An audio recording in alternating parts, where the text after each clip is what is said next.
Maknanya dalam semua benda kena gitu.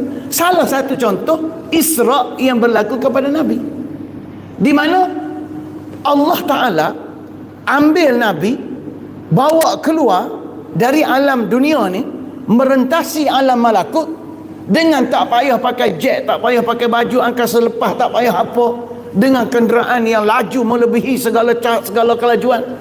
Kalau kita kira tuan-tuan, dengan kelajuan setara tu, Nabi ni patut rela, tak tahu jadi gapo, jadi abu dah Nabi ni. Tapi macam mana ni fizikal yang bersifat alam dunia boleh melepasi alam metafizika yang tidak tertakluk kepada hukum logik? Kerana alam kita ni sebenarnya alam yang sudah Allah Ta'ala slow motion mood dia panggil. Alam yang Allah Ta'ala sudah perlahankan. Setara mana? Iaitu dengan kadar sehari itu di slow kepada 1000 tahun. Sebab tu Tuhan kata inna yawman inda rabbika ka alfi sanatin mimma ta'udun.